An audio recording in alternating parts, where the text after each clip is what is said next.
A lot of this isn't going to make sense to you, and I'm sorry about that. I'm just gonna start at the beginning, with the house.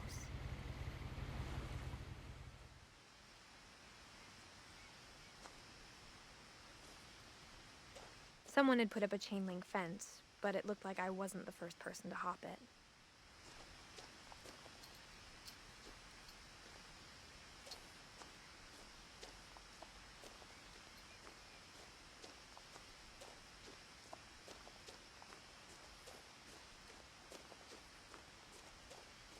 I lived here until I was 11, but I wasn't allowed inside half the rooms.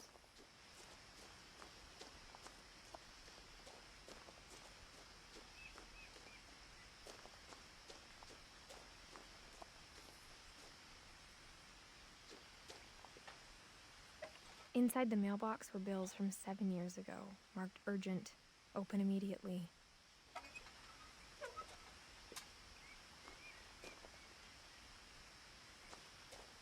I hadn't been back since my brother Lewis's funeral.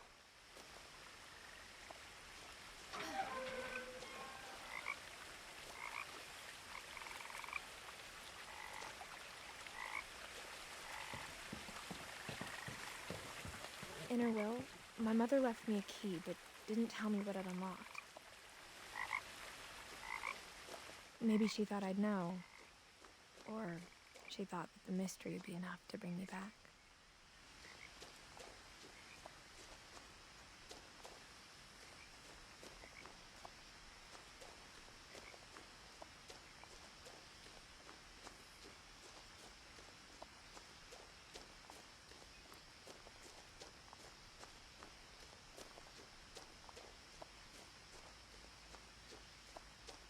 No one had driven this way in a long time, but I saw a few hoof prints.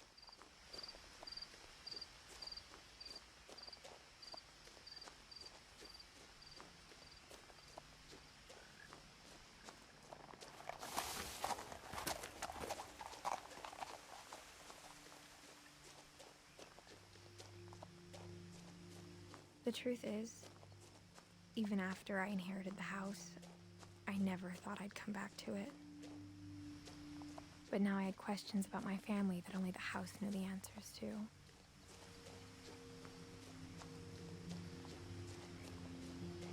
The house was exactly like I remembered it, the way I'd been dreaming about it.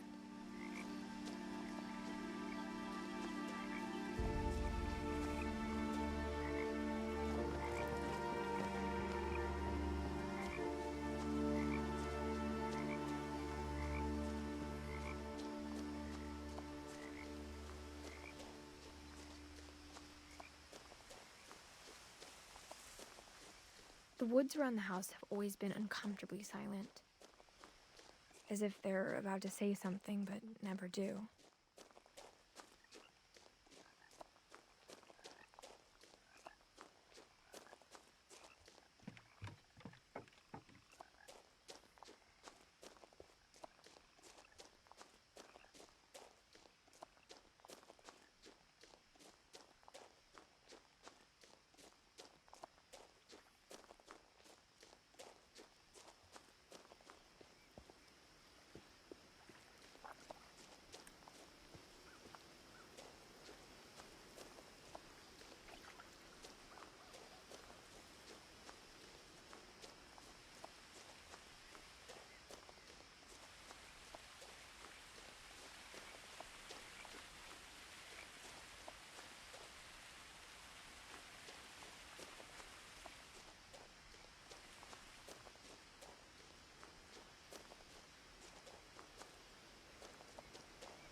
As a child, the house made me uncomfortable in a way I couldn't put into words.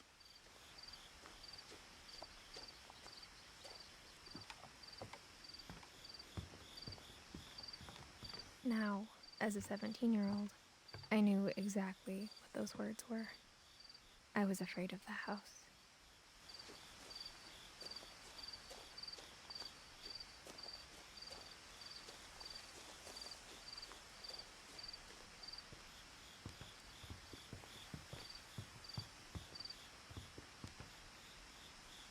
I hoped the key might unlock the front door. It didn't.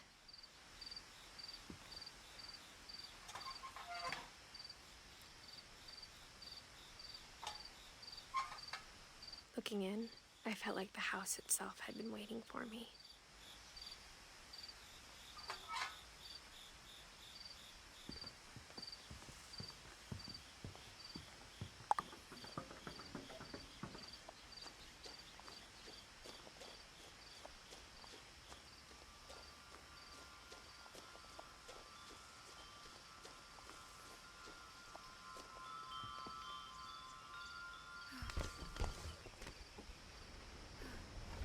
Crawling through the doggy door used to be a lot easier when I was 11.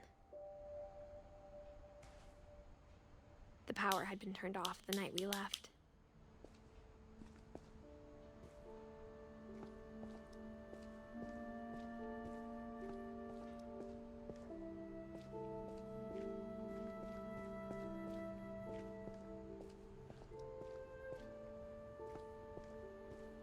For the first time in years,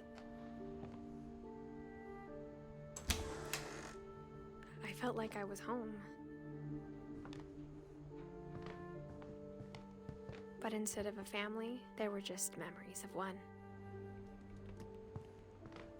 Like how only one restaurant would deliver to our house, so we had Chinese a lot.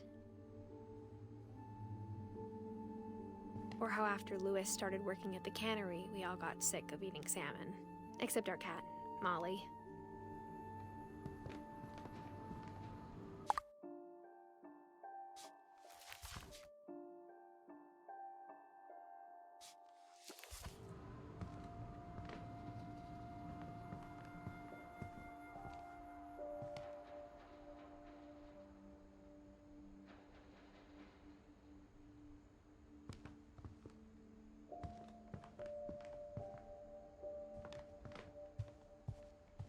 The table was still a wreck from the night we left.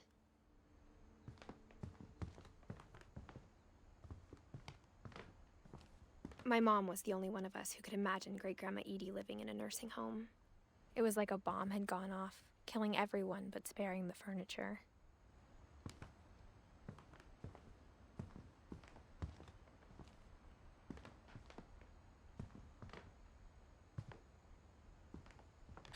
Nothing in the house looked abnormal. There was just too much of it, like a smile with too many teeth.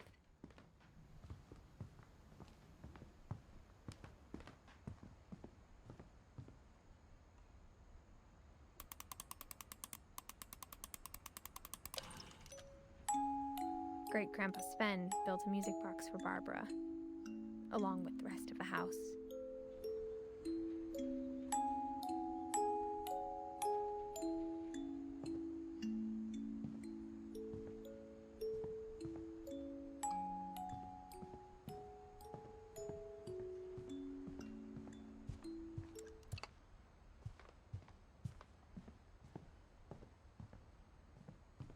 A lot of things got left behind in the whirlwind of that last night.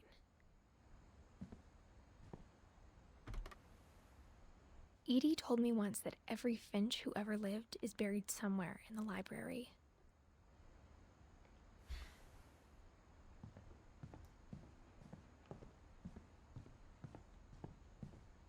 Mom always told me to stay out of the basement, so I wasn't too surprised when the key didn't fit.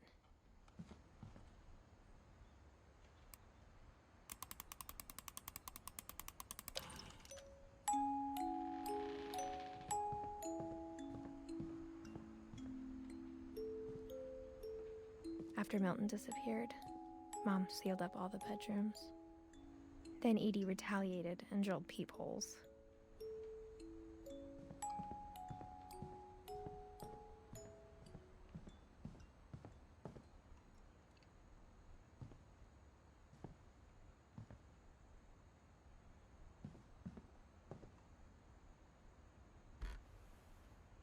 The last time I was in Edith Sr.'s room, I was 10 and she was painting my portrait.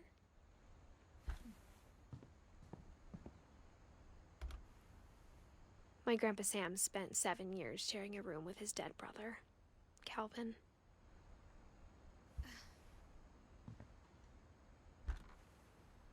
As a kid, I just assumed every house had peepholes and sealed rooms you weren't allowed inside of.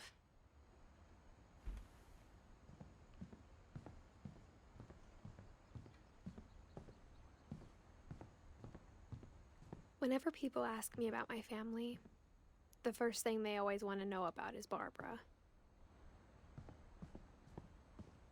Mom must have locked the third floor stairs on the night we left.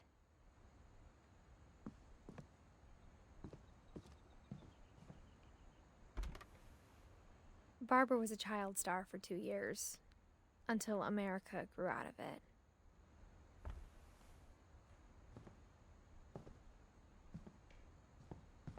Edie's father, Odin, built the original house.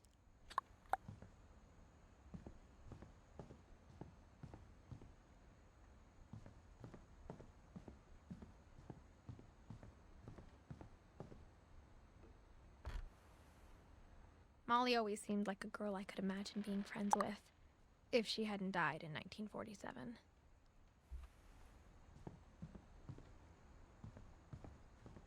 I spent a lot of time playing in Great Uncle Walter's room. I think my mom sometimes regretted not sealing it up.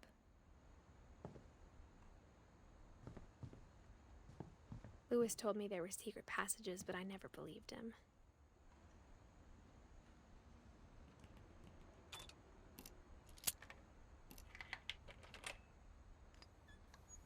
Turns out, my mom was really good at keeping secrets.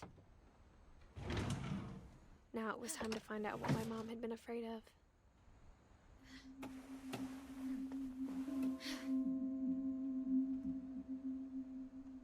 From the paintings on the wall, it was clear my brother Milton had been here before me.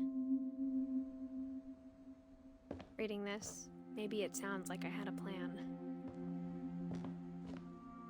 But I had no idea what was behind that door.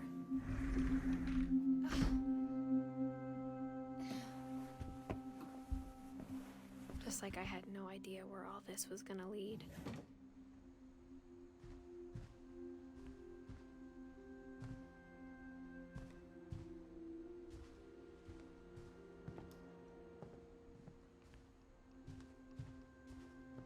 I got the sense Edie had spent a lot of time here, before my mom sealed the doors.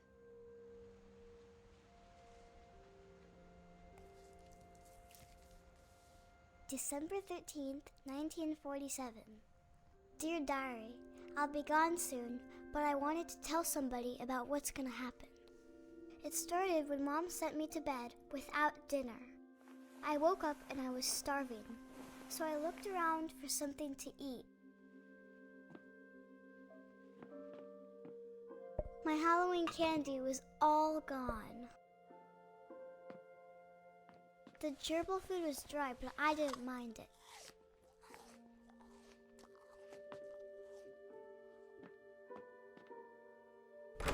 Mom, can I come out now? Sweetheart, it's late. Go to sleep.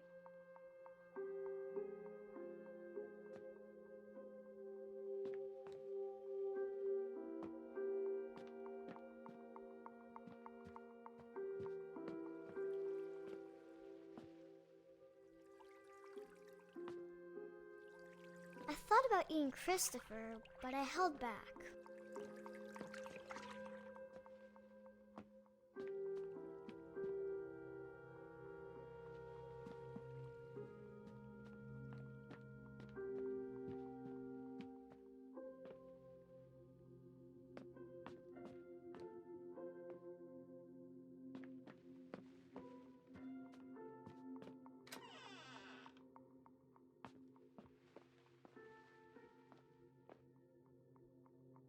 I ate a lot of things that night.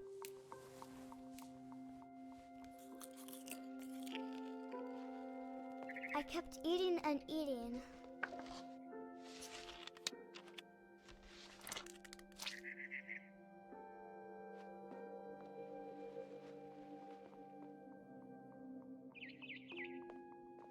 Then I heard chirping outside my window. It was a barn swallow going back to her nest. I reached out for her.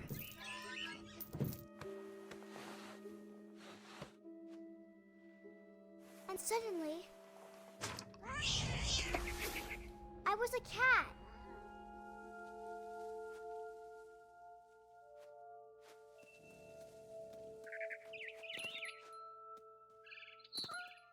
I tried to be quiet, but the bird was really scared.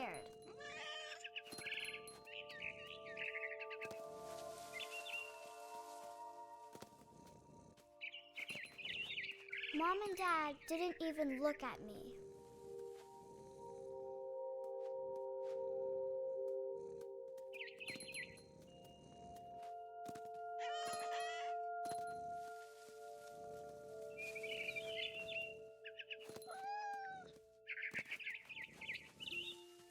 I jumped and I almost got her.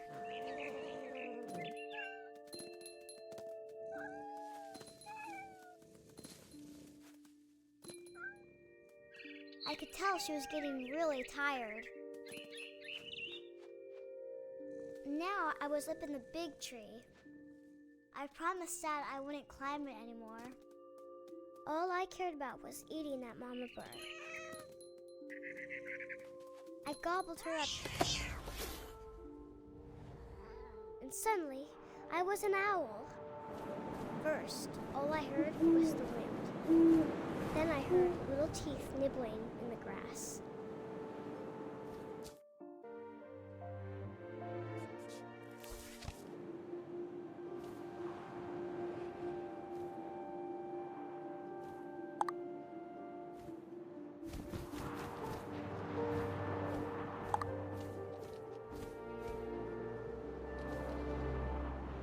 Rabbits.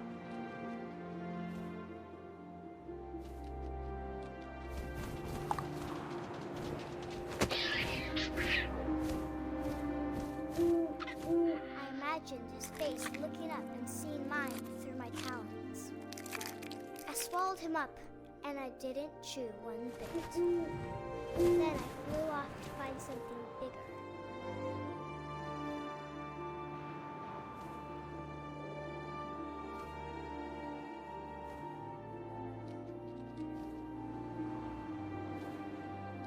A mama rabbit.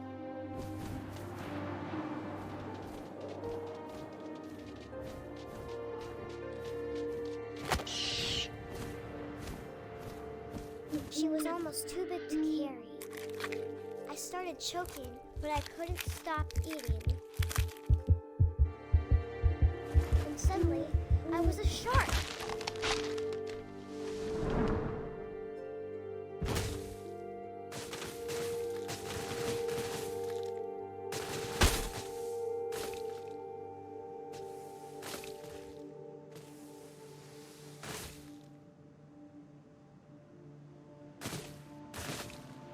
I rolled off a cliff and into the ocean.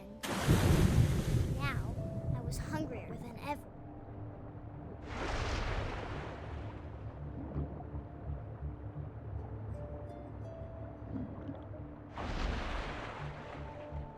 I wanted fat, juicy seals.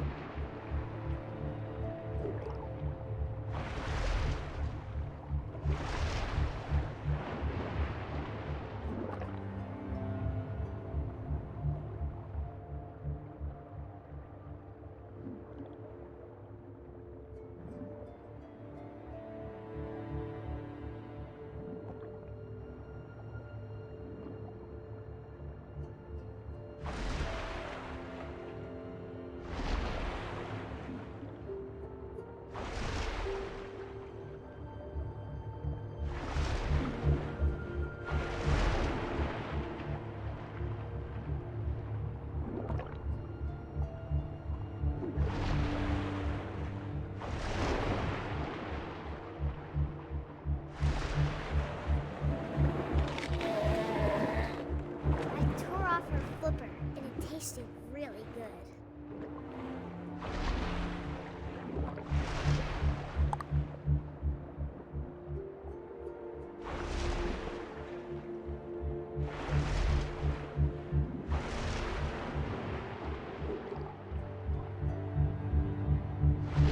grabbed on tight. And when I was so hungry, I jumped out of the water. When I opened my eyes, everything had changed.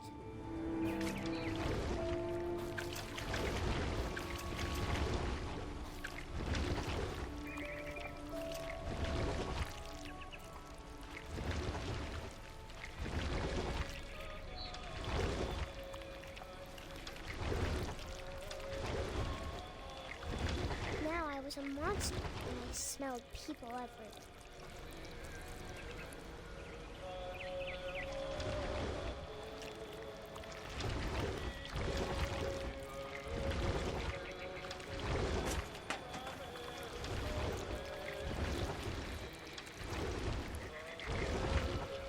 I was big, but I moved real quiet.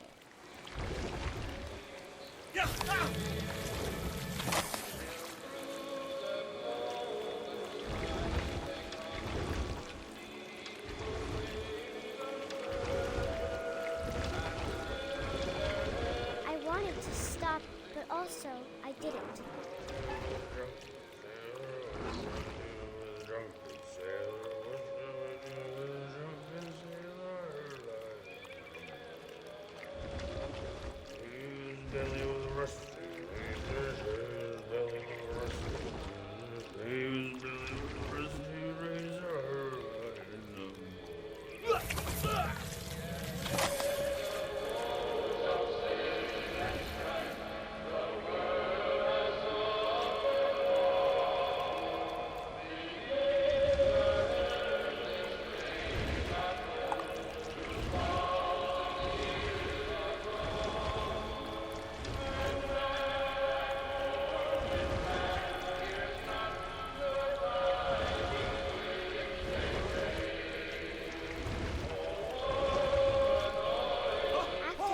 Passenger, I was still hungry. And across the water, I smelled something new. Something I had to have, so I swam towards it.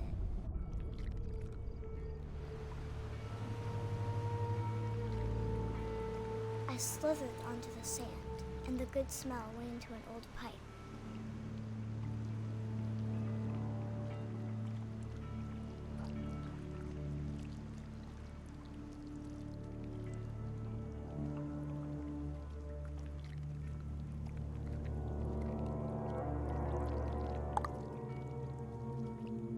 I got closer and closer.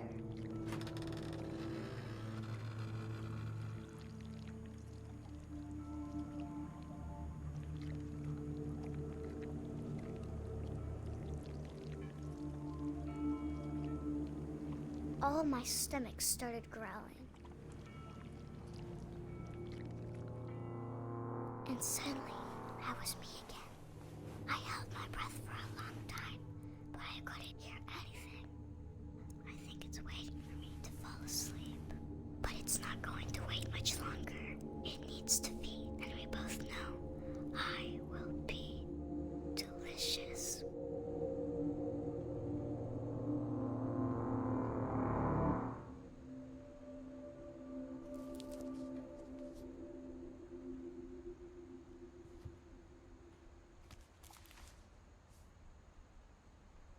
I'm not sure if I believed all of that, but I'm sure Edie would have.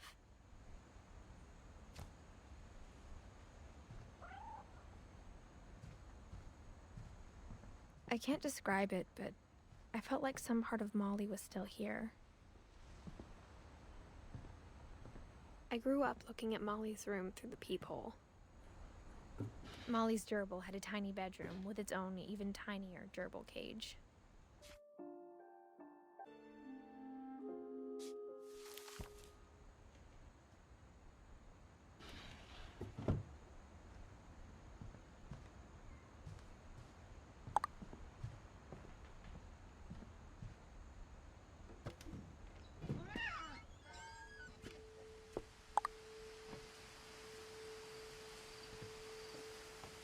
This will be obvious later, but my mom never told me any of these stories. Edie would have, but Mom didn't like bringing up the past.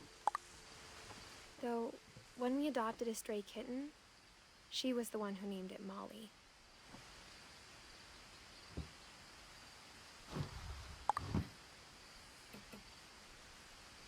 I spent a lot of time in Great-Grandma Edie's room.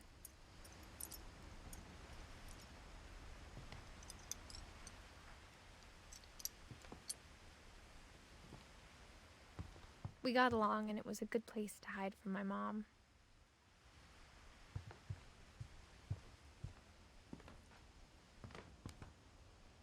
When Edie told people Sven was killed by a dragon, she could also have said he was building a dragon-shaped slide that collapsed.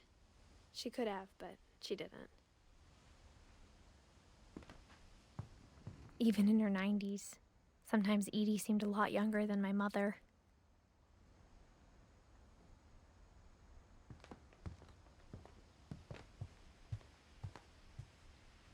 Louis died a week before we left, but Edie had already started to memorialize him. Her room was like a museum. For 500 years, the Finches have been famous throughout Norway for their fortune and misfortune. Odin Finch buries the latest victims of the family curse, his wife Ingeborg and their newborn son, Johan. On January 7th, 1937, he set sail with his family and his house, hoping to leave. But 40-foot waves off the coast of Washington send the house and Odin to the bottom of the sea. Odin's daughter Edie, with husband Sven and baby Molly, step ashore on their new home, Orcas Island. Odin Finch is the first to be buried in the new family cemetery. His daughter Edie is already dreaming of a new Finch house.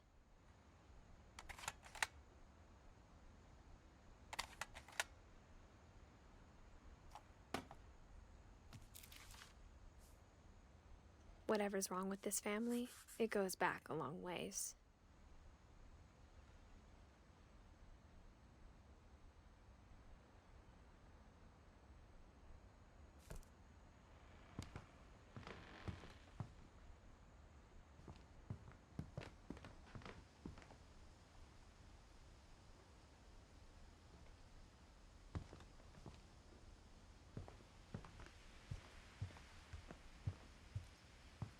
One summer, they evacuated the island, but Edie refused to go.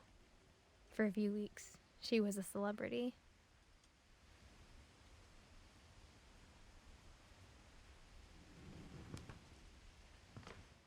I hadn't thought of myself as Edith Jr. for a long, long time. Edie gave a big interview about a mole man living under the Finch house. My mom was furious.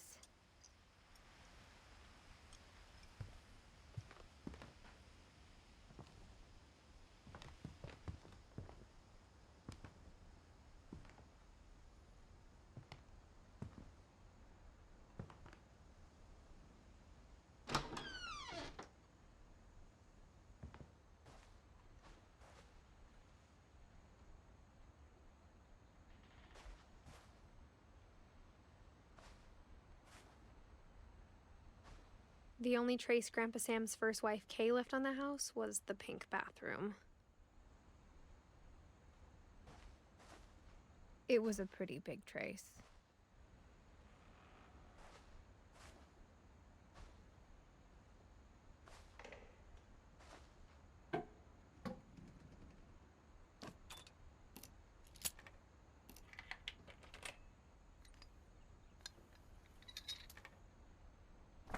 There's a secret in this bathroom. It's in the last place you would look. It isn't in the cupboard. It's hidden in this book.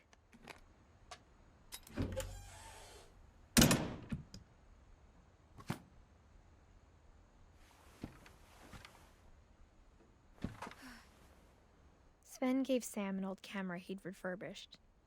He never put it down.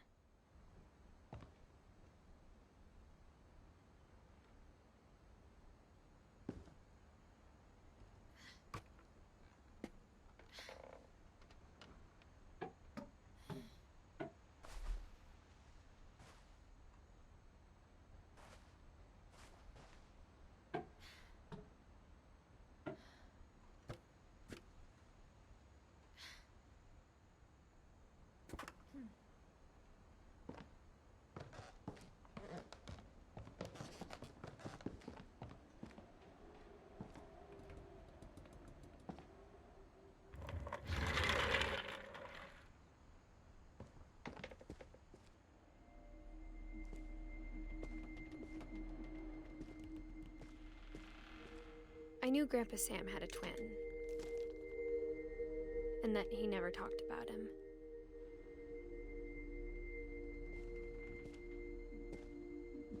I guess my grandpa didn't like history any more than my mom did.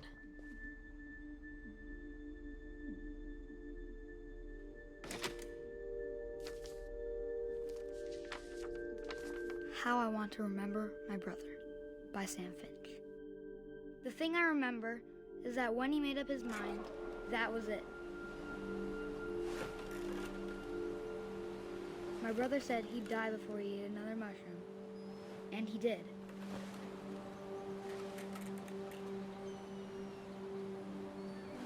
At Barbara's funeral, we swore we'd never be afraid again, and he wasn't. I think Calvin always wanted to fly. Sam! Calvin! Dinner ready! Coming! But that day, he finally made up his mind to do it. I told him going around was impossible. Maybe if I hadn't said that, Calvin! I'm not gonna tell you again! maybe if the wind hadn't picked up, then maybe he'd still be here. But I doubt it. I think he'd already made up his mind. That's what I want to remember about my brother.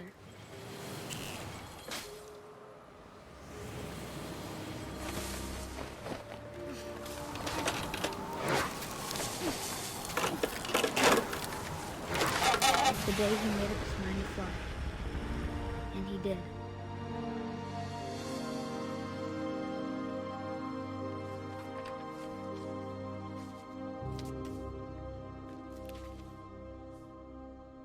Calvin's story felt strangely familiar. When I was younger, I remember trying to do the exact same thing.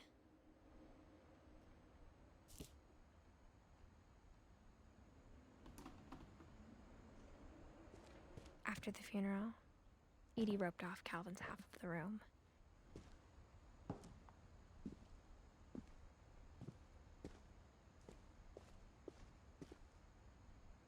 Mom said Grandpa Sam enlisted at 18 and never set foot in the room again.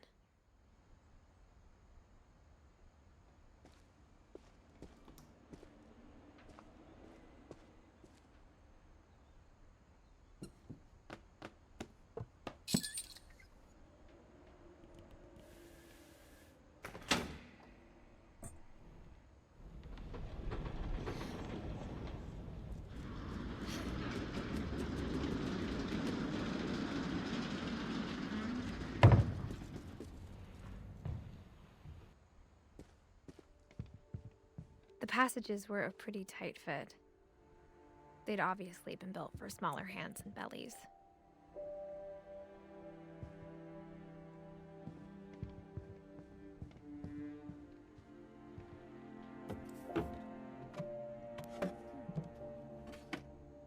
Growing up, I always thought of Barbara as a child star.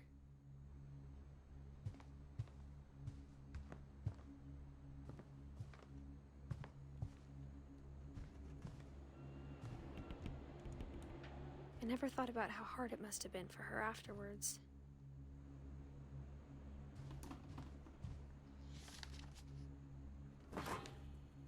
Of all the stories people wrote about Barbara's death, I'm surprised Edie saved this one.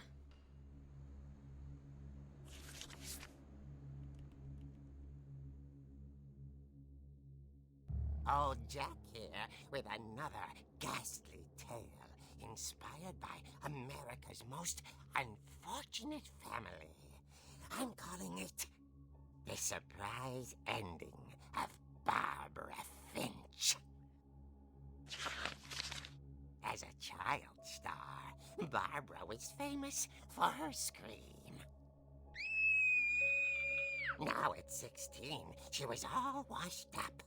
A has-been. But in a lucky break, she'd been asked to perform her signature scream at a local convention for monster movie fans. It was just the boost her career needed. Unfortunately, her scream hadn't aged well. Getting better. I think you just need the right motivation. Her biggest fan and current boyfriend, Rick, was about to demonstrate when... Now that was a great scream. It was Barbara's father, Sven. He'd slipped into a table saw and had to be rushed to the emergency room. So Barbara got stuck babysitting her youngest brother, Walter. Her convention comeback was cancelled. Okay, I'm hearing frustration, but I'm not hearing terror. What if I tried... A gang of hoodlums in Halloween masks have been terrorizing Orcas Island tonight. Police are urging residents to... That came from the basement. You're right! Also, I loved your delivery on that. Why is your basement door locked? Because my dad likes making puzzles and secret passages. There's a key hidden in the music box. The secret is to keep winding and winding until finally the key pops out. Thanks, babe. I'll be back in a sec. 20 minutes later, Rick hadn't returned. So Barbara went to look for him, right on cue. She reached for the music box. And as she wound the key, she listened for Rick, but the house was silent.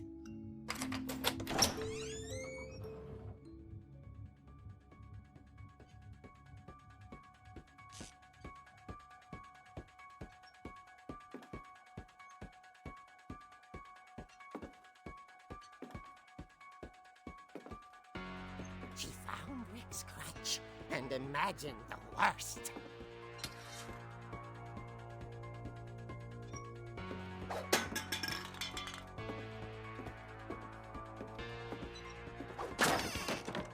The gang's leader is the infamous Hookman killer, Dr. Carl Hamill, who impaled and then ate his family 10 years ago tonight.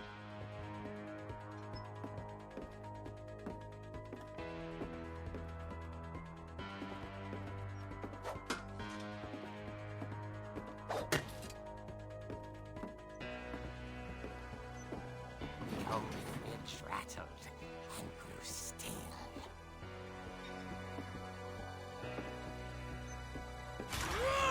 Oh dear!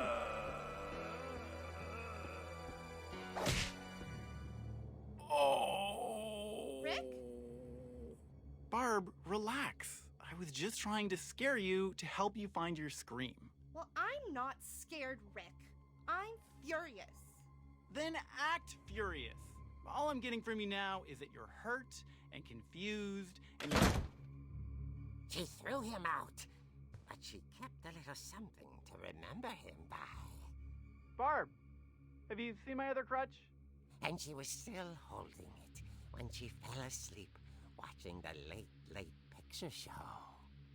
Hours later... Barbara! Walter, what's going on up there? Ah! Okay, I'm coming up, but if this is a trick, you're dead, Walter.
America's Island Police describe the man as 6 feet tall, with a steel hook for a hand.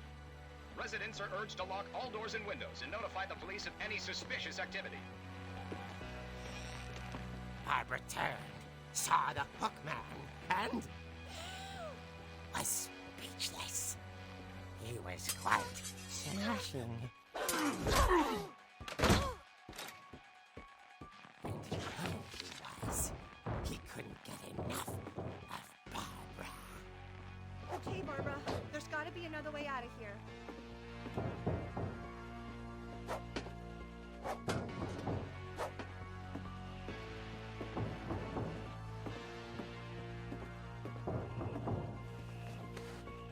That night, she played her part beautifully.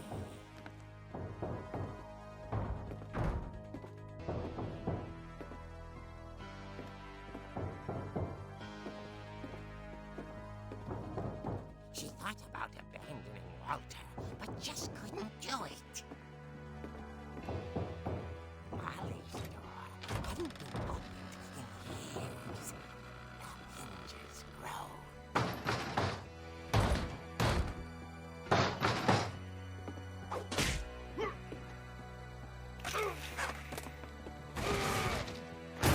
He wasn't moving, but she sensed the story might not be over yet.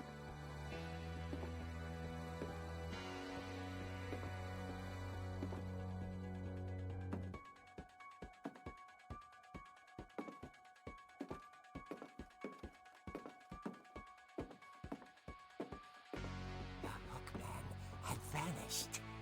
She listened for his breathing, but all she heard was...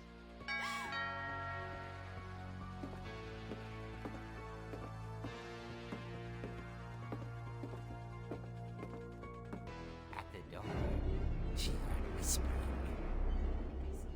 It was coming from inside the house.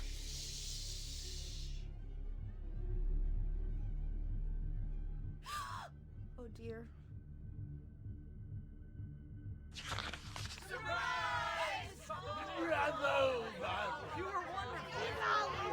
The monsters had come to surprise her. For Barbara, it was a dream come true. Then she saw what kind of monsters they were, and she realized what was about to happen. She was going to be famous. And with her final breath, Barbara Finch gave the performance of her life.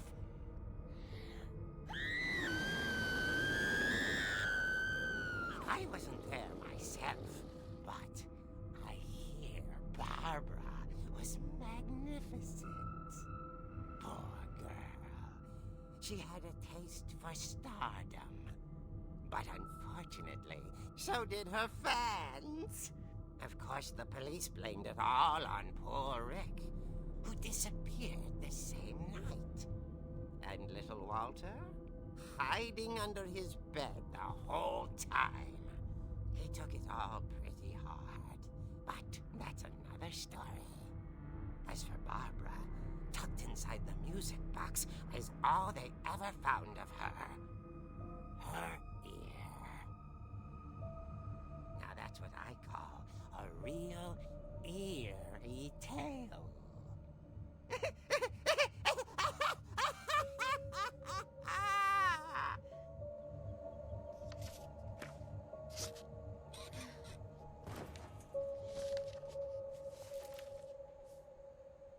Edie told me all Barbara wanted was to be remembered, as absurd as that comic was.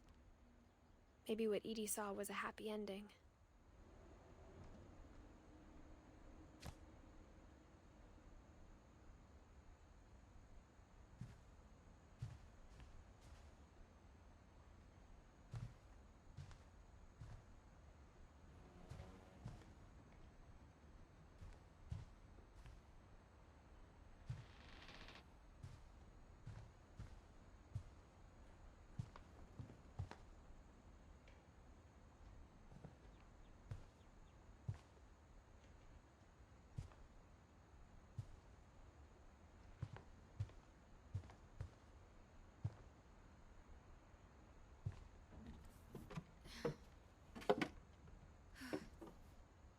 guess now I know why Mom didn't like me playing with the music box.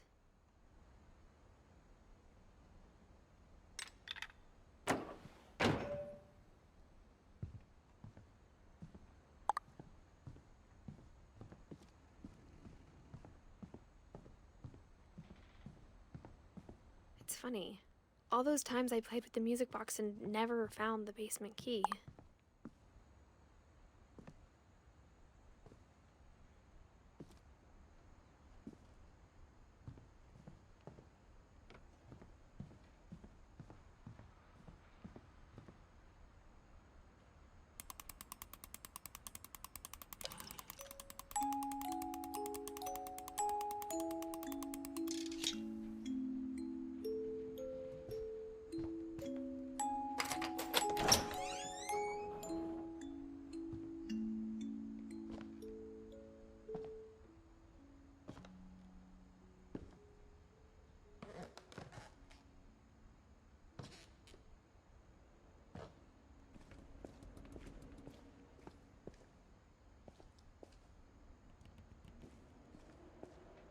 Mom said the basement was off limits, unless I wanted another tetanus shot. I saw Edie sneak down to the basement once, carrying packages.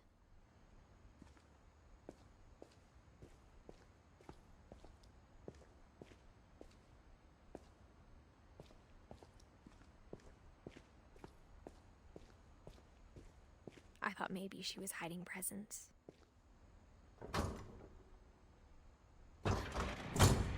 It turned out she was hiding a lot more than that.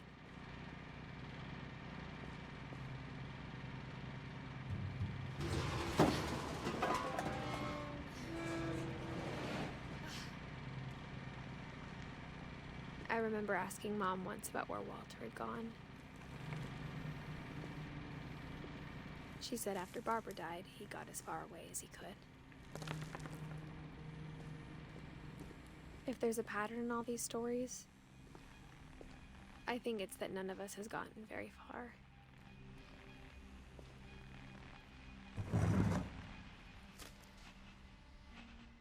Goodbye, everyone. I can't believe I've been down here for 30 years. On that first day, after the shaking started, I didn't think I'd survive a week.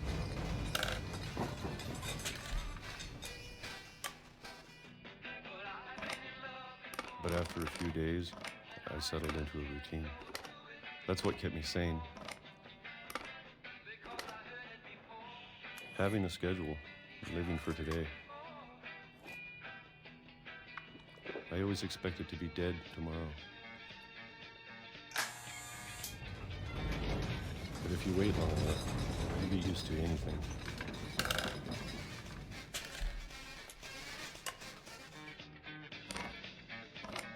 Even a monster on the other side of the door starts to feel normal. Almost friendly.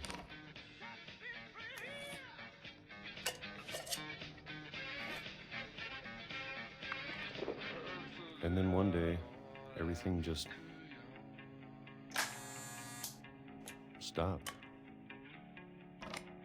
Whatever that thing was, it was gone. Maybe it got tired of waiting. Or maybe I just got tired of being afraid.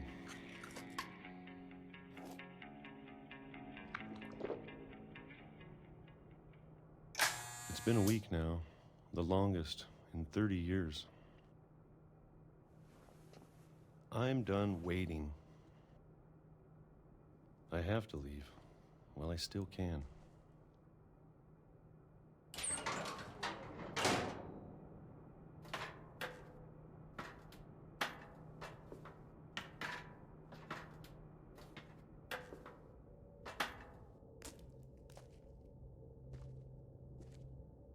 I know it's out there somewhere.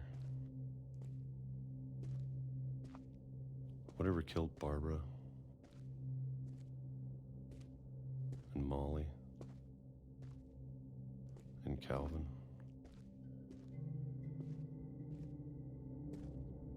Maybe this is all a mistake.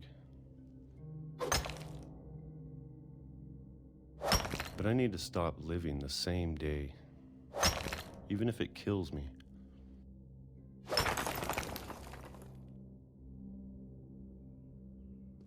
Whatever's out there, I want you to know I'm ready for it. I'm going to appreciate all of it, especially the food. I don't mind if I only have a year left, or a month, or a single week. I'd be happy with one more day. I can already imagine the sun on my face.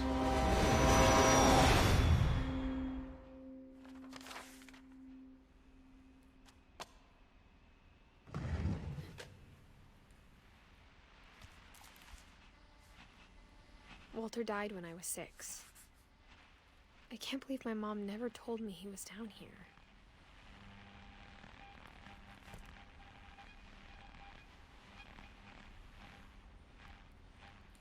I'm sure my mom was trying to protect me.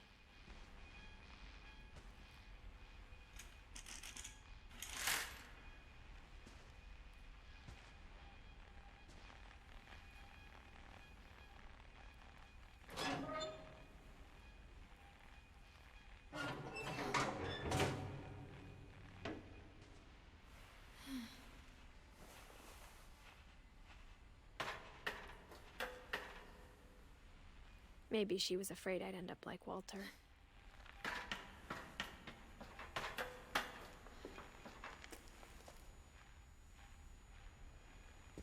But if she never told me about an uncle under the house, I can only imagine what else she was hiding. I don't want to make the same mistakes she made. Trying to bury something that's still alive.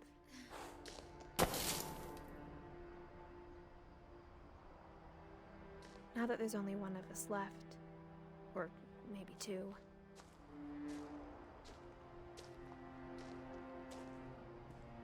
I thought it was time I heard the stories for myself.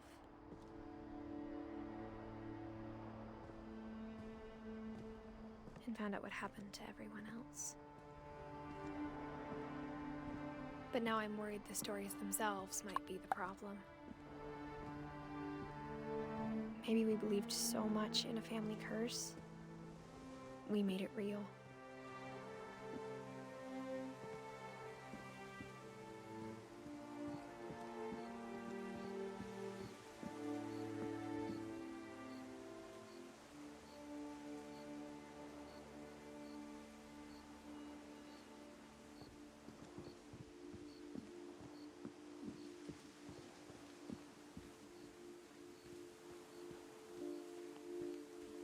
I don't know if I should even be writing this.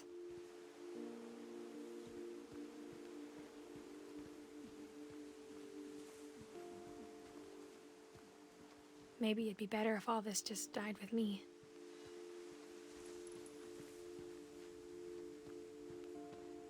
But I thought you should know about your family.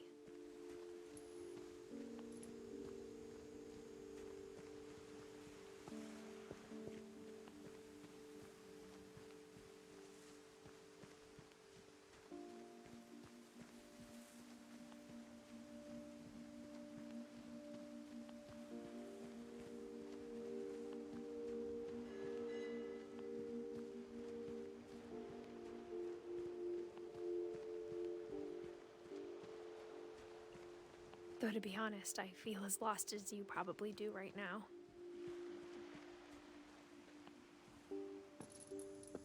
I think the people in these stories believed them, for what that's worth.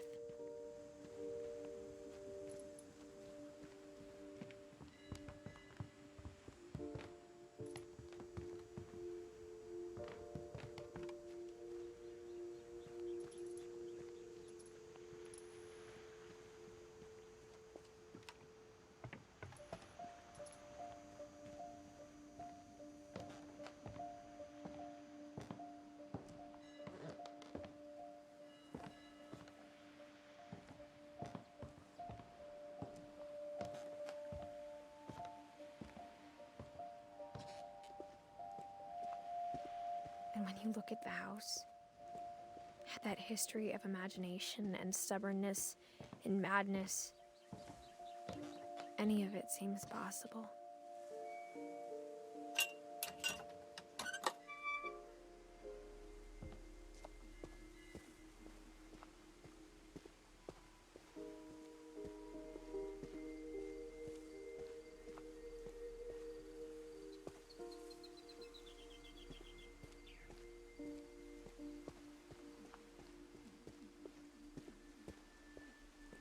I think we've been surrounded by death for so long, we've just gotten used to it. What kind of family finishes building a cemetery before starting the house?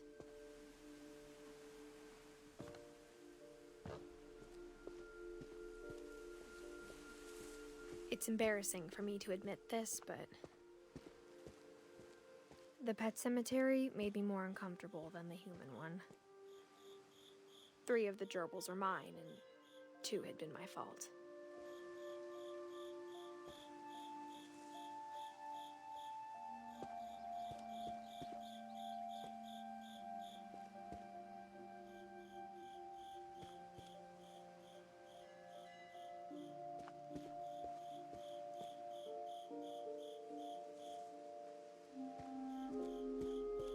Sven built the house, but it was Edie who designed the cemetery.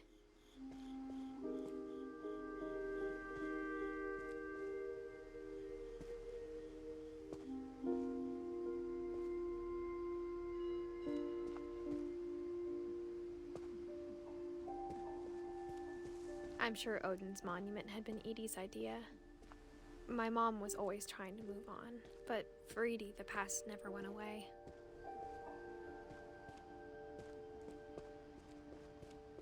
She could see it poking out of the water at low tide.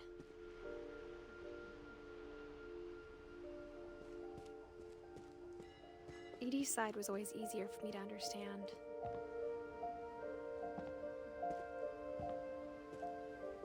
But the older I get, the more I can see where my mom was coming from.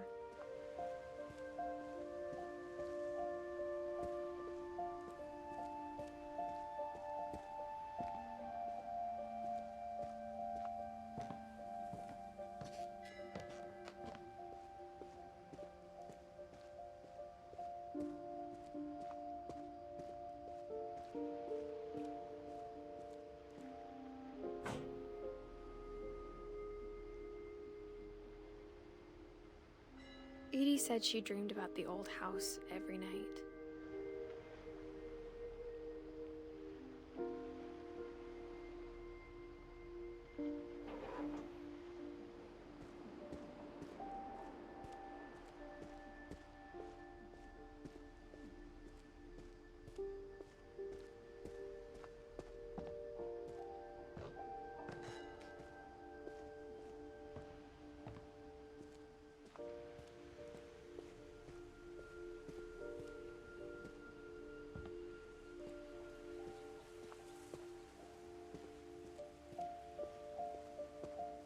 There's so many things I wish I could ask my mom now. Part of me thinks this is what she wanted all along. For me to come back someday and find everything out for myself.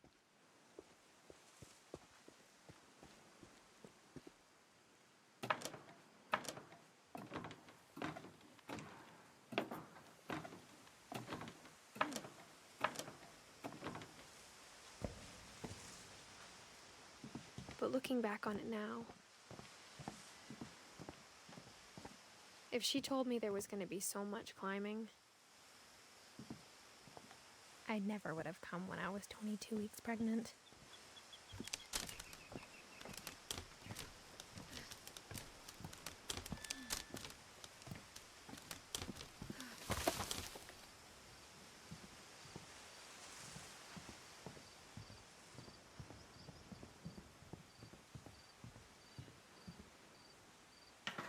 I never met Grandpa Sam, but I think he and my mom had a lot in common.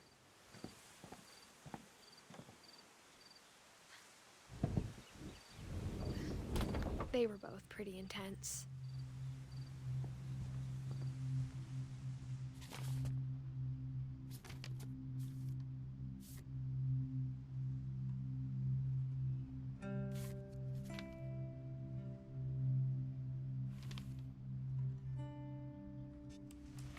Dawn, I promise, you'll never forget this weekend. Yes, sir. These memories are gonna last a lifetime. Hmm? What? Am I gonna have to shoot anything? It's a hunting trip, Dawn. Shooting is strongly encouraged.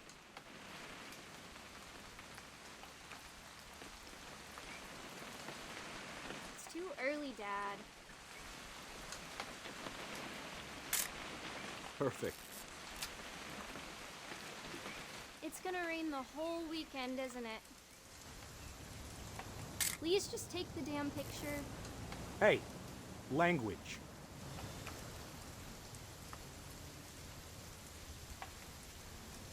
I will never forget this weekend, Dad. Okay, got it. I'm gonna take some pictures, okay? Just be careful. That camera's older than you are.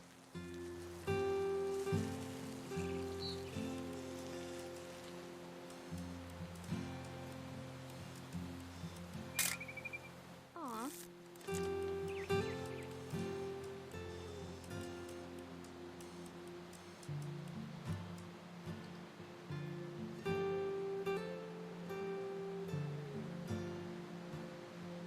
You're right, Dad. It's starting to clear up. Still freezing, though.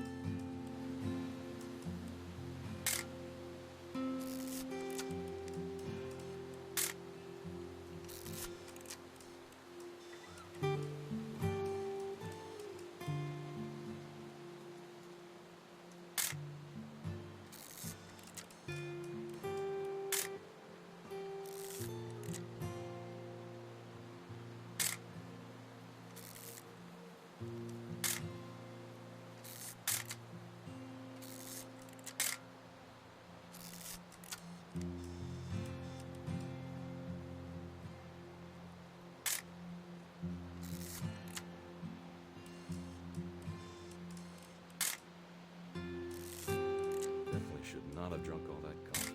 Hey! That's a keeper. I'm just saying, I'm not always gonna be here, Dawn. You'll need to remember this stuff, if you want to survive. I'll be fine, Dad. You know who else thought he was gonna be fine? Some guy who died. Dawn, I'm being serious. I know, Dad. You're always serious. Doesn't being out here make you want to chill out? Well, to tell you the truth, I haven't been out here in 20 years. Dawn, don't you think you could find something more interesting to photograph? Last time I was with my brother Calvin. Man, that was a great trip. Your grandpa Sven taught us how to fish, how to build a fire. We found an old logging trail. There were deer everywhere. I bet if I could remember where that trail was, we'd spot a buck for you in no time. Give me a minute to check the map.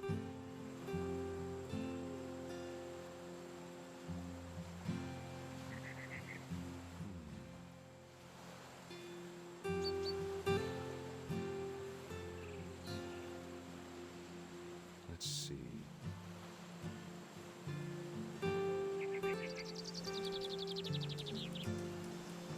Maybe.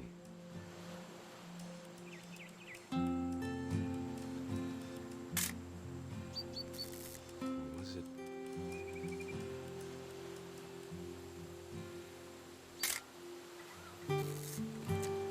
Could have been.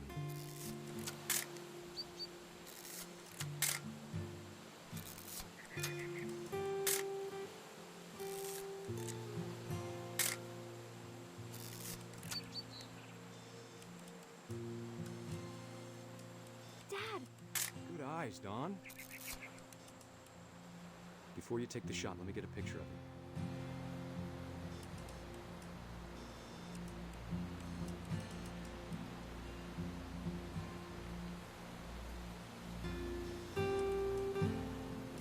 Dad, I...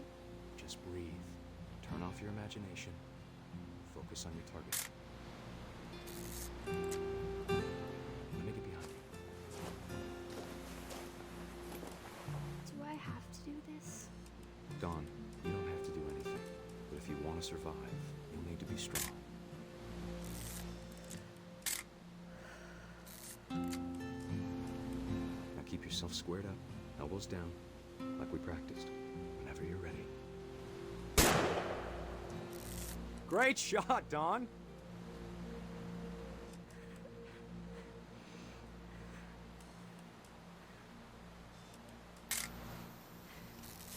I'm proud of you, Dawn. Always remember that, okay?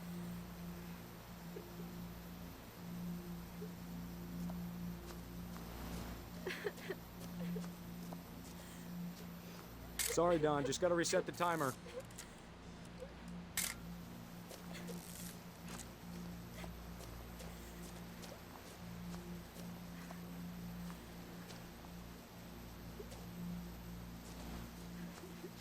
Dad, it's twitching. I think That's it's totally so- normal, Dawn. Just focus on the camera. Try not to think about— Dad!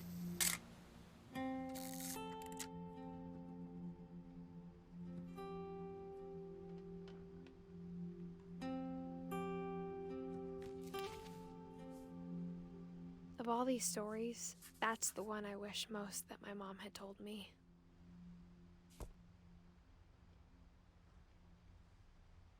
Sam spent his life shooting photos, but Mom said he got nervous being in front of the camera. I guess we're all afraid of something.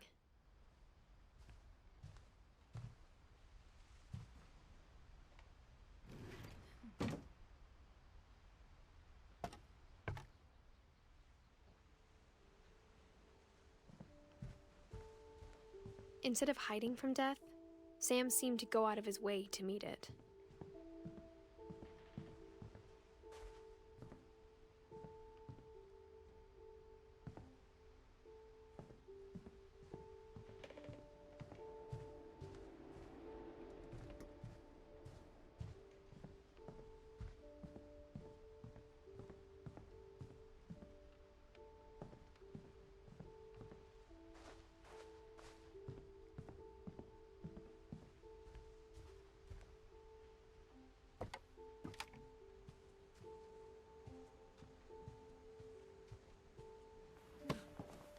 After Sam died, my mom and Edie got really close. They'd both lost a lot.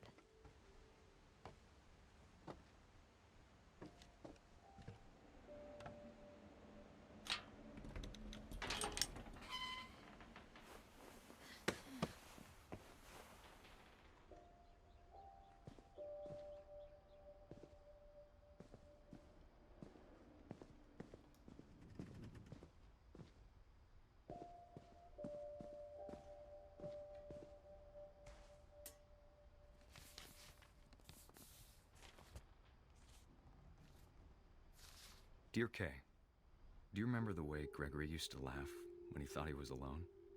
Like something funny was happening, but only he could see it.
on, I don't want Gregory to hear this.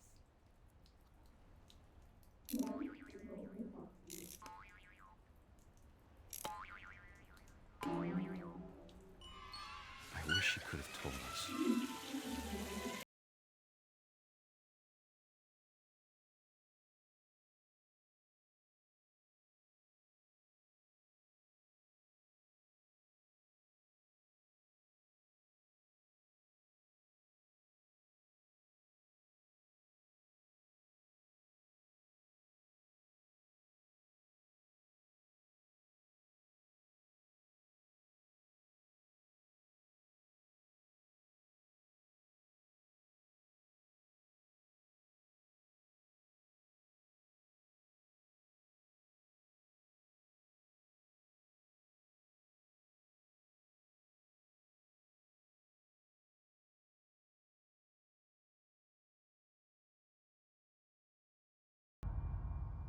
Good luck, Kay. Love, Sam.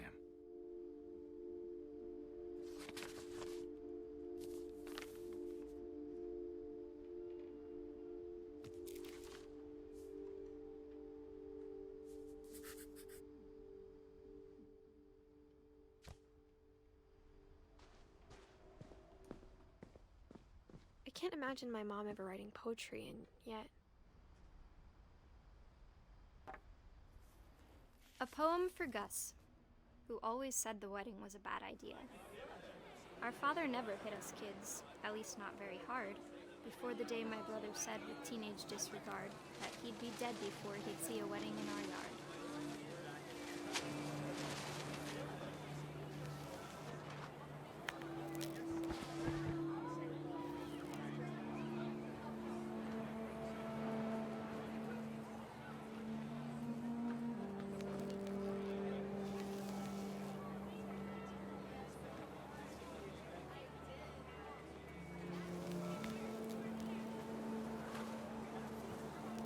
My father made him come, of course, but Gus stood far apart, just flew his kite and bottled up the storm inside his heart.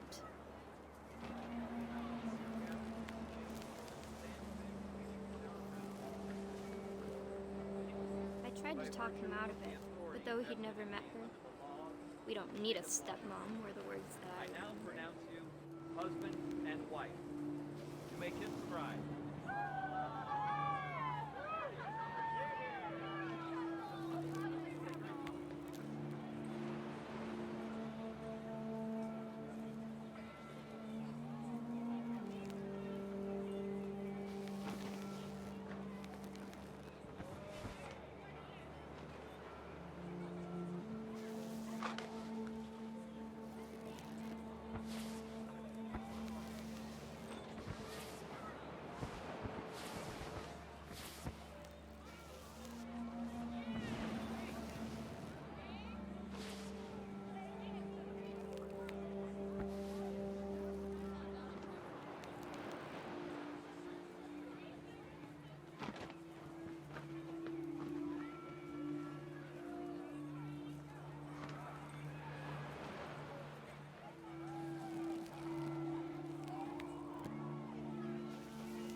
When the time for photos came, Dad ordered him to come here.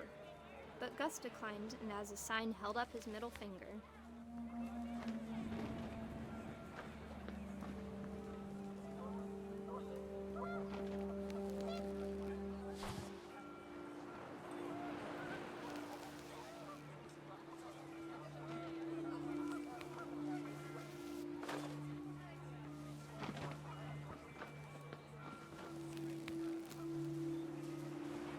The wind picked up, and panicked geese appeared and quickly went.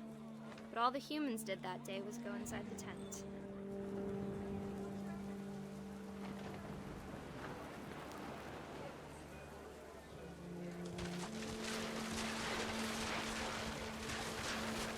The rain came down in buckets then, but no one seemed afraid that nature might destroy the tent our dad had crudely made.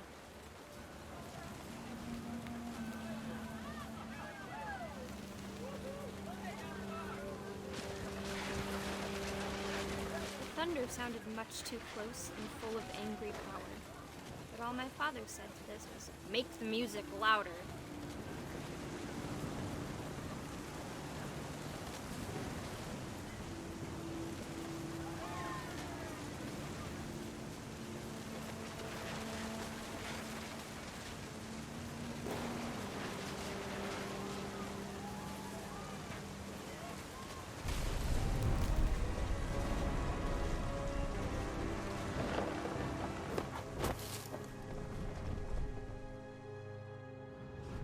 I wish that I could truly say I thought about you on that day. Out there on the beach alone, just you, the wind, the sea, and foam. But I didn't, until we found you.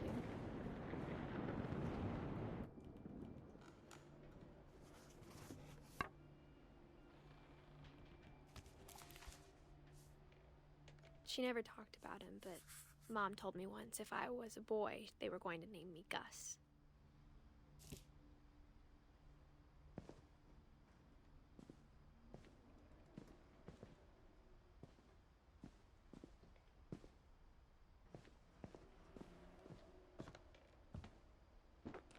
My mom moved up to the loft after her brothers died. At the time, it was as far away as she could get.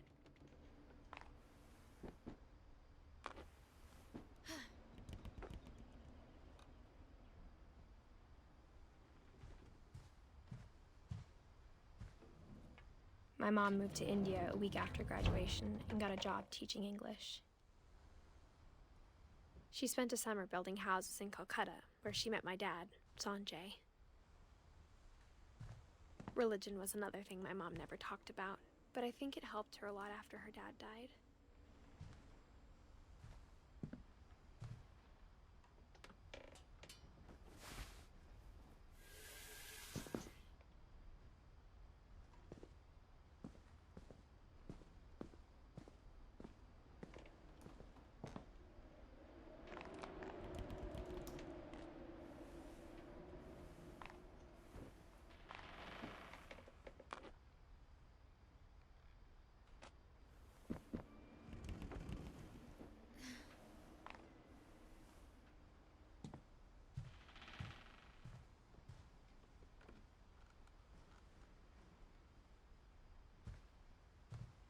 Lewis was born a year later.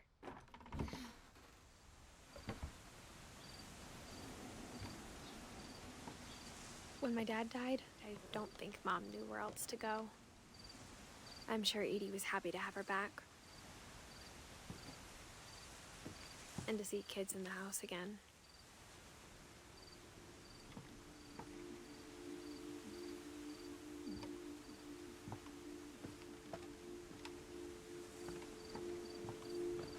The house had to get a little bigger, but Edie was used to that.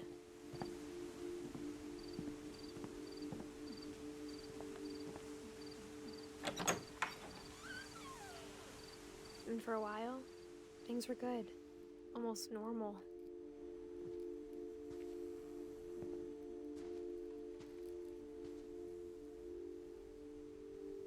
But it didn't last.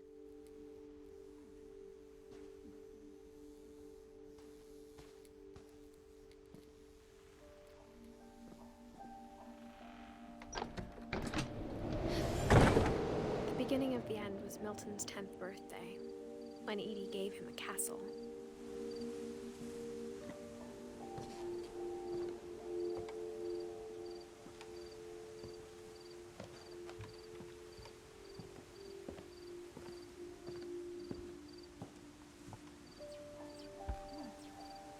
After Milton disappeared, the only thing he left behind was a room full of paintings.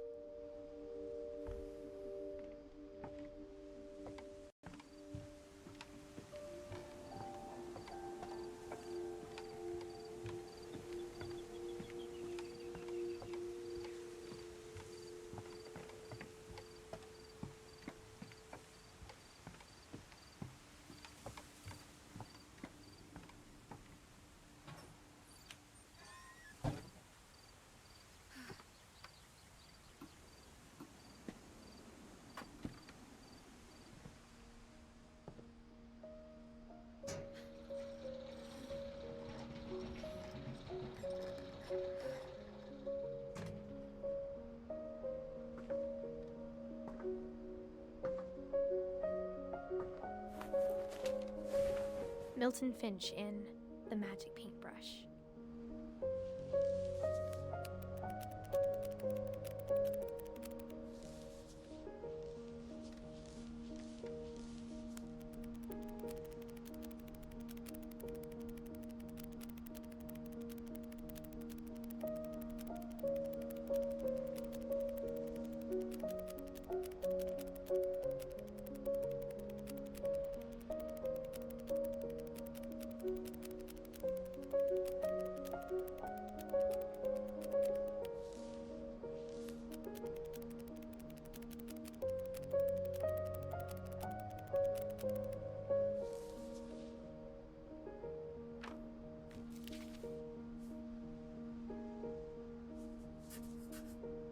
I was 4 when Milton disappeared.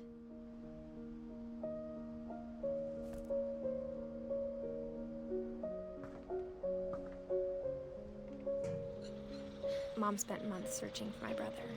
Then she sealed the doors.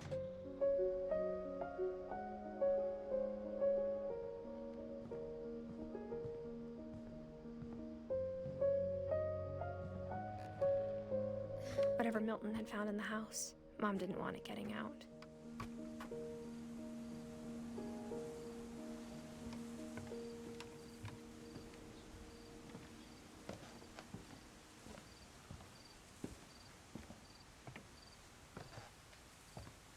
Mom definitely blamed Edie, but I think Louis blamed himself.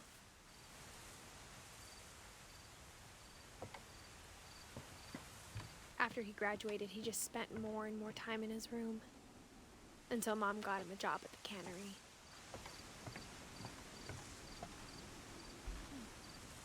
Everyone always told me to stay out of Louis's room, except Louis.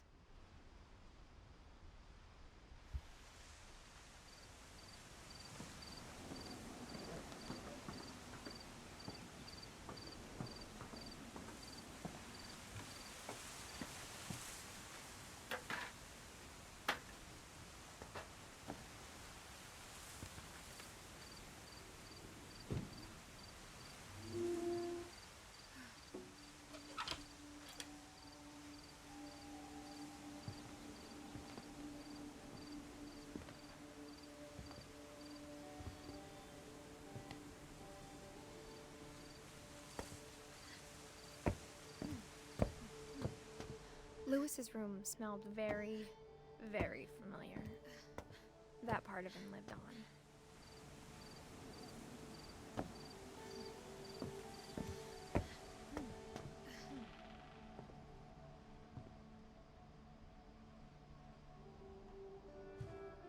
Louis and I spent a lot of time playing games together, but he was surprisingly bad at them.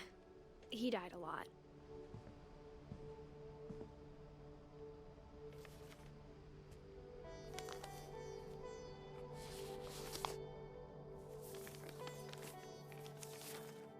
Dear Mrs. Finch, as Louis's psychiatrist, I can understand your desire for an explanation. As I see it, the trouble began in January, shortly after we convinced your son to seek treatment for substance abuse. Newly sober, I believe Louis first noticed the monotony of his daily life.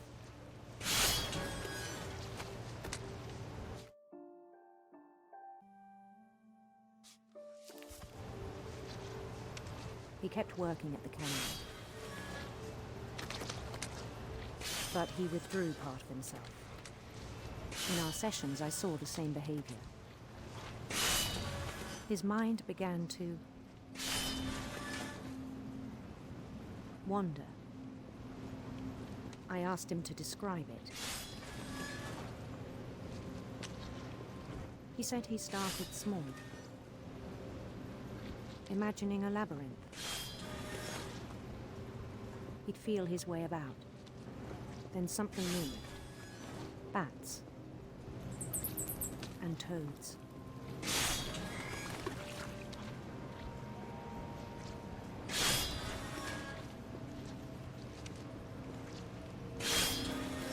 And things that have not names. He knew it was all in his head. But he took it very seriously. I had hoped he'd find himself.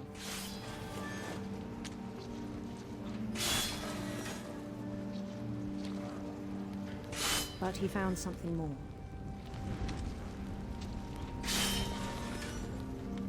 I worried about him then.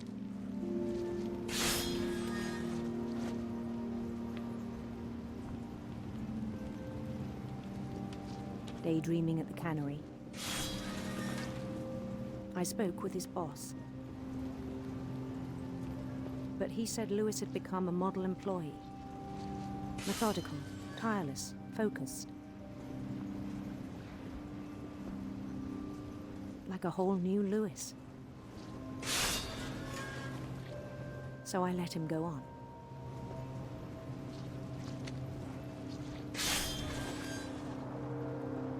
I even encouraged him.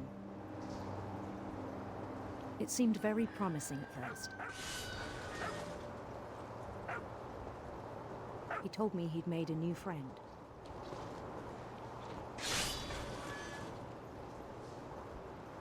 On the edge of a city he named Lewis Topia.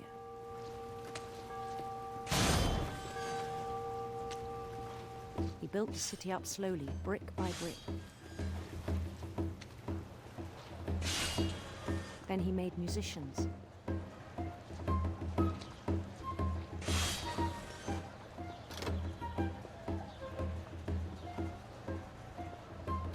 And songs for them to play. He talked about starting a band. And he was always humming something. Every day his imagination grew stronger.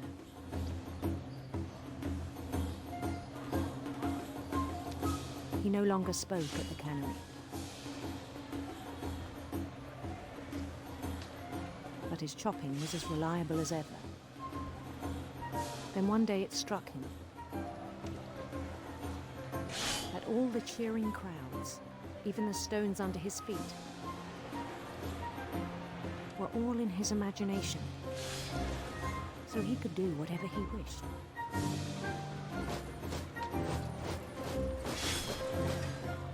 He held an election for mayor, and he won. They begged him to stay, but his mind was already wandering. It became a game for him.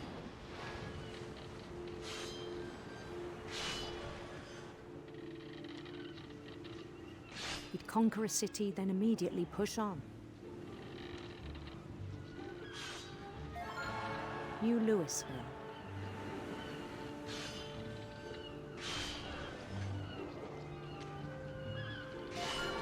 St. Louis. He started drifting away from our reality.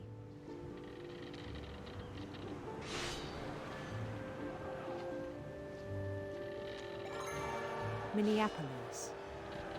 Until one day he forgot to go home from the cannery.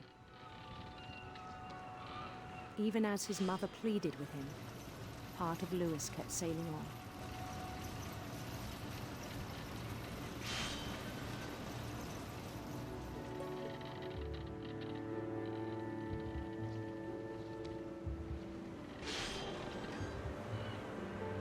In Lewisburg, he heard rumors of a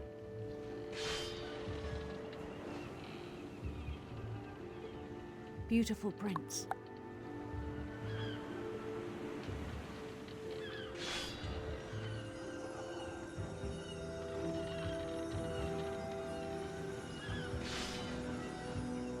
The prince was on his own quest for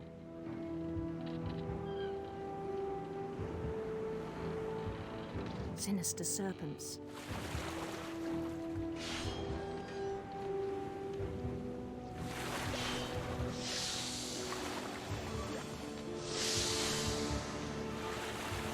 He followed the sound of his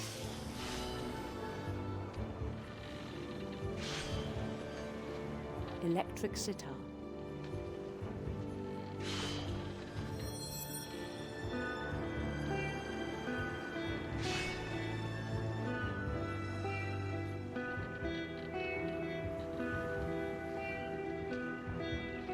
His chase led him to a golden palace east of the sun and west of the moon. Even then, his logic remained sound. He knew the world was all in his imagination.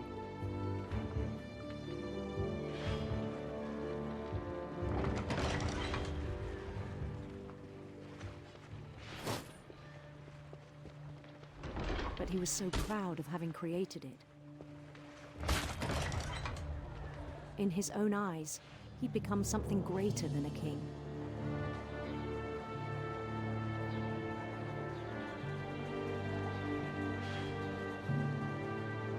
For someone who'd never known success in the real world, I think it was overwhelming. And then it struck him that the real Lewis was not the one chopping salmon, but the one climbing the steps of a golden palace.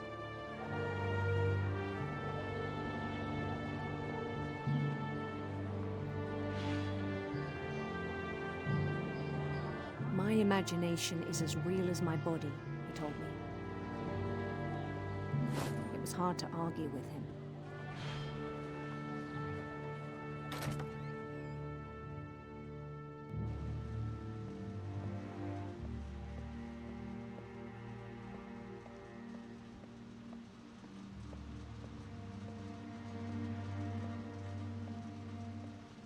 He began to forget the world we know.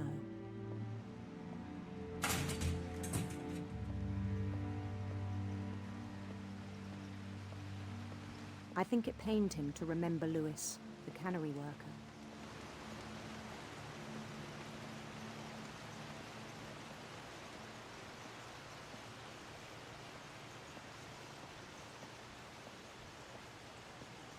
He began to despise the man with a royal contempt.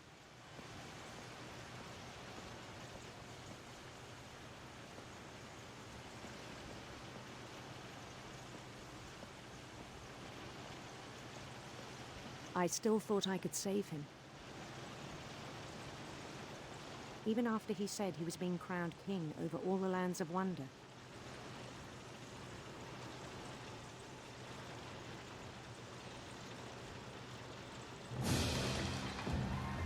The palace would be packed with his companions.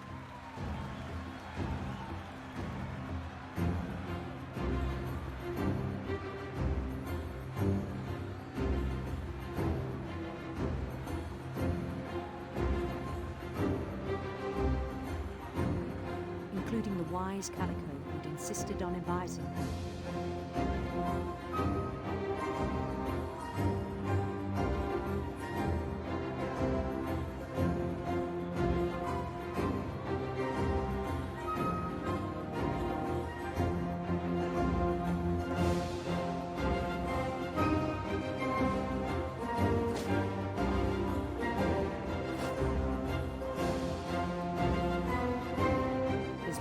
Waiting, holding his crown.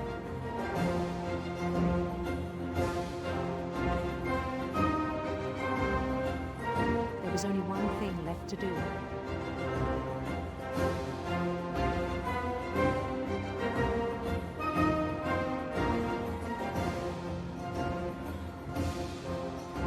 Bend down his head.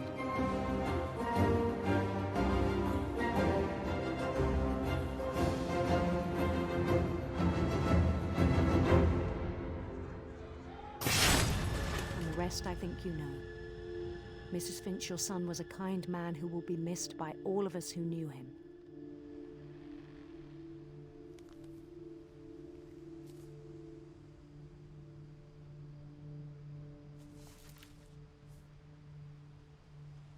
My brother was really cool. I wish you could have met him.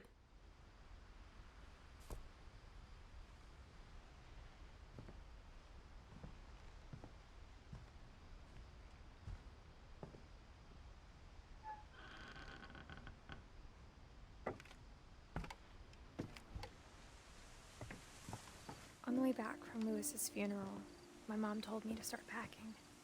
She waited until the day before we left to tell Edie. I'm not sure if she wanted to make it easier or harder.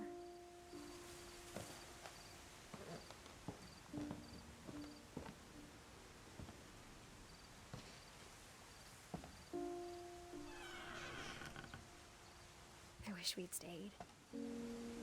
But I understand why we left. My mom ended up leaving everything behind.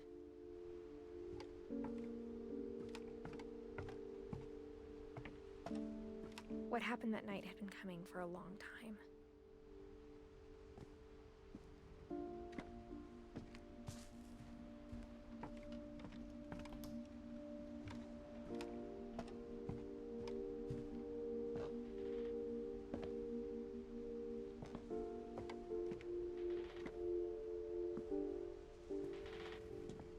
Maybe it should have come sooner.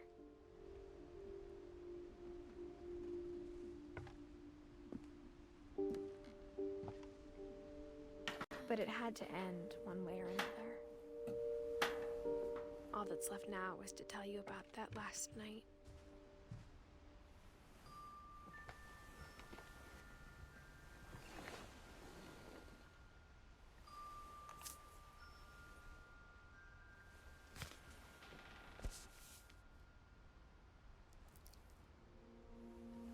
That whole last day, Edie just watched us pack and didn't say a word. Until supper, when she raised her glass and said, "To our final night together, and all our final nights apart." Grandma, you know what I said about alcohol. Some of your medications are very Edith, specific. I left a present for you in the hallway. Why don't you go open it? The grown-ups have to argue now. I'm sorry, you're right. We're all leaving tomorrow. Let's just enjoy our last... I'm not leaving. Edith, you're excused.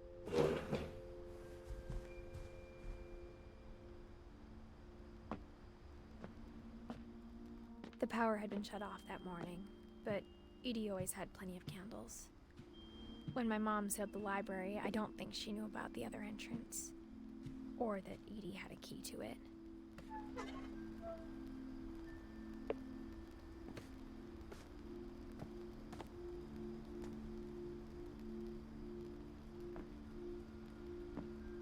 The thing you're afraid of isn't going to end when you leave the house. Edith has a right to know these stories. My children are dead because of your stories. I think it's best if Edith and I leave tonight. We'll have the nursing home send a van for you in the morning, okay?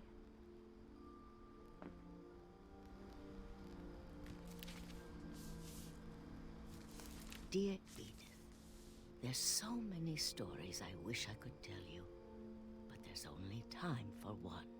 This is about what happened on the night you were born. That night, the tide went way, way out. It was the first and last time I ever saw the old house aground. There'd been an earthquake out in the middle of the ocean. They called it the lowest tide in 1,000 years. God, it smelled awful. You know, I've seen that house every day of my life.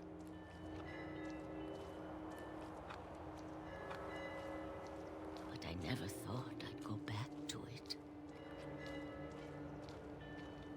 When the fog rolled in, I lost my way.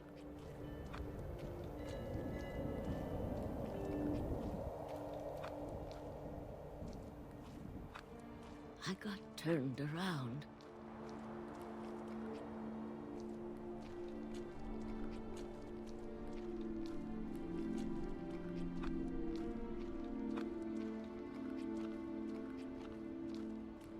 For a while, I wandered. I started seeing things.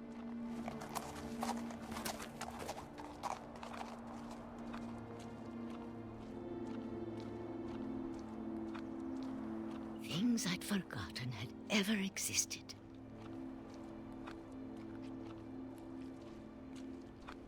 But when I saw them, they felt like old friends. That night, a lot of things came back to me. Or maybe I came back to them.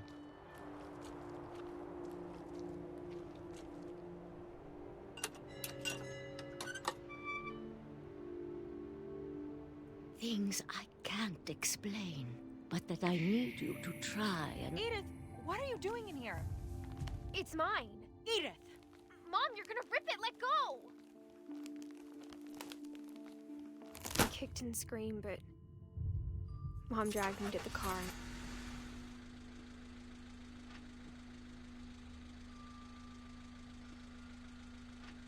I never saw Great-Grandma Edie again. The next morning, the van came to pick her up, but she was already gone. After that, we moved around a lot.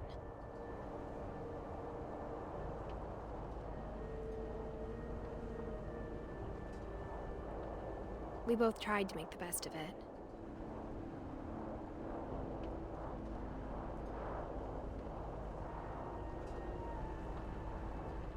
A few years went by.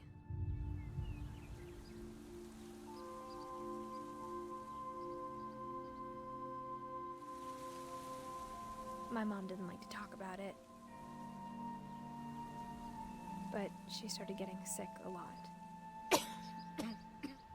The rest happened pretty quickly.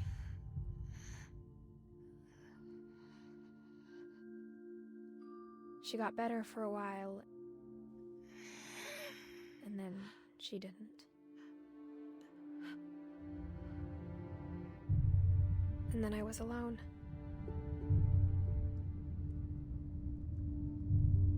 The last Finch left alive.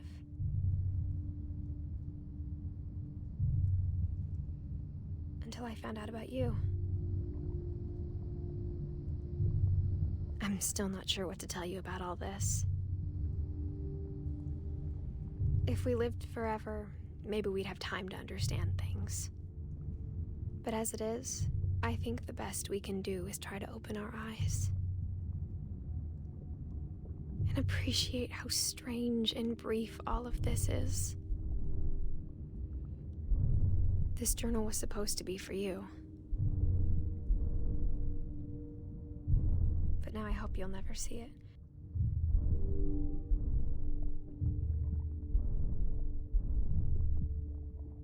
I just want to meet you and tell you all these stories myself.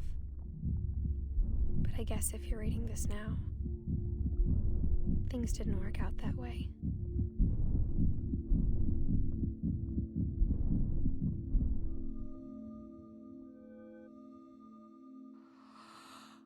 This is where your story begins. I'm sorry I won't be there to see it. It's a lot to ask, but I don't want you to be sad that I'm gone. I want you to be amazed that any of us ever had a chance to be here at all. Good luck.